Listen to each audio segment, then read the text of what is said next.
ಎಲ್ಲರಿಗೂ ನಮಸ್ಕಾರ. ಇವತ್ತು ಅಡ್ಮಿಷನ್ ಥ್ರೂ ಪ್ರಮೋಷನ್ ಅಂದರೆ ಇಂಡಿವಿಜುವಲ್ ಆಗಿ ಸ್ಟೂಡೆಂಟ್ಸನ್ನು ಯಾವ ರೀತಿಯಲ್ಲಿ ಇನ್ ಮಾಡ್ಕೊಳ್ಳೋದು ಅಂಥೇಳಿ ನೋಡೋಣ. ಈಗ ಮೊದಲು SATS ಅಲ್ಲಿ ನಿಮ್ಮ ಸ್ಕೂಲ್ ರಿಲೇಟೆಡ್ ಯೂಸರ್ ನೇಮನ್ನು ಎಂಟ್ರಿ ಮಾಡಿರಿ. ಈಗ ಒಂದು ಸತಿ ನೀವು ಪ್ರಮೋಟ್ ಮಾಡಿದ ತಕ್ಷಣ ಅಂದರೆ ಪ್ರಮೋಷನ್ ಮಾಡಿದ ತಕ್ಷಣ ಒಂದು ಕ್ಲಾಸಿಂದ ಇನ್ನೊಂದು ಕ್ಲಾಸಿಗೆ ಪ್ರಮೋಟ್ ಮಾಡಬೇಕಾಗಿತ್ತು ಅಂದರೆ ಇಂಡಿವಿಜುವಲ್ ಆಗಿ ಇದನ್ನು ಮಾಡಲೇಬೇಕು. ಇಲ್ಲಿ ಸ್ಯಾಟ್ಸಲ್ಲಿ ಯೂಸರ್ ನೇಮ್ ಹಾಕಿದ ತಕ್ಷಣ OTP ಬರ್ತದೆ ರೀ. ಆ OTPಯನ್ನು ಎಂಟ್ರ್ ಮಾಡಿರಿ. ಇಲ್ಲಿ OTP ಎಲ್ಲ ಎಂಟರ್ ಮಾಡಿದ ತಕ್ಷಣ ಈ ಇಂಟರ್ಫೇಸ್ ನಿಮಗೆ ಇಲ್ಲಿ ಡಿಸ್ಪ್ಲೇ ಆಗ್ತದೆ. ಇಲ್ಲಿ ಸ್ಟೂಡೆಂಟ್ ಮ್ಯಾನೇಜ್ಮೆಂಟ್ ಕ್ಲಾಸ್ 1 to 10 ಅಂತ ಹೇಳಿದೆ ನೋಡಿರಿ. ಇಲ್ಲಿ ಆಪ್ಷನಿಗೆ ಹೋಗ್ರಿ, ಸ್ಟೂಡೆಂಟ್ ಮ್ಯಾನೇಜ್ಮೆಂಟ್ ಕ್ಲಾಸ್ 1 to 10. ಆಮೇಲೆ ಅಲ್ಲಿ ಅಡ್ಮಿಷನ್ ಡೀಟೇಲ್ಸ್ ಅಂತ ಹೇಳಿದೆ.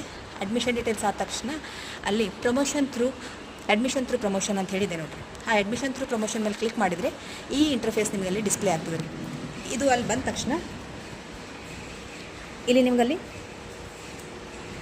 ಈ ಇಂಟರ್ಫೇಸ್ ಇಲ್ಲಿ ಬಂದ ತಕ್ಷಣ ಇಲ್ಲಿ ನಿಮಗೆ ಕೇಳ್ತದೆ ಇಲ್ಲಿ ಕ್ಲಾಸ್ ಯಾವ್ಯಾವ ಕ್ಲಾಸ್ ಬೇಕು ಅಂಥೇಳಿ. ಆ ಕ್ಲಾಸಲ್ಲಿ ನೀವು ಸೆಲೆಕ್ಷನ್ ಮಾಡ್ಕೊಂಡ್ರಿ ಅಂತಂದರೆ ಈ ಇಂಟರ್ಫೇಸಲ್ಲಿ ಡಿಸ್ಪ್ಲೇ ಆಗ್ತದೆ. ಇಲ್ಲಿ ನೀವು 2 ಚೇಂಜಸ್ ಮಾಡ್ಕೋಬೇಕು, ಒಂದು ಸ್ಟ್ಯಾಂಡರ್ಡ್, ಆಮೇಲೆ ಇನ್ನೂ ಒಂದು ಲ್ಯಾಂಗ್ವೇಜ್ ಅಂಥೇಳಿ. ಅಂದರೆ ನೀವು ಕನ್ನಡ ಮೀಡಿಯಮ್ ಇದ್ದರೆ Kannada English Hindi, English medium ಇದ್ದರೆ ಇಂಗ್ಲೀಷ್ ಕನ್ನಡ ಹಿಂದಿ ಏನು ಕಾಂಬಿನೇಷನ್ ಇರ್ತದೋ ಆ ಕಾಂಬಿನೇಷನನ್ನು ಅಲ್ಲಿ ಹಾಕ್ಕೊಂಡ್ಬಿಟ್ಟು ಇಲ್ಲಿ ಸಬ್ಮಿಟ್ ಅಂತ ಹೇಳಿ ಕೊಡ್ಬೇಕು. ಇಲ್ಲಿ ಅದು ಕೇಳ್ತದೆ do you want to submit ಅಂತೇಳಿ, ಅದನ್ನು ಎಸ್ ಅಂತ ಹೇಳಿ ಕೊಟ್ಬಿಟ್ರಿ.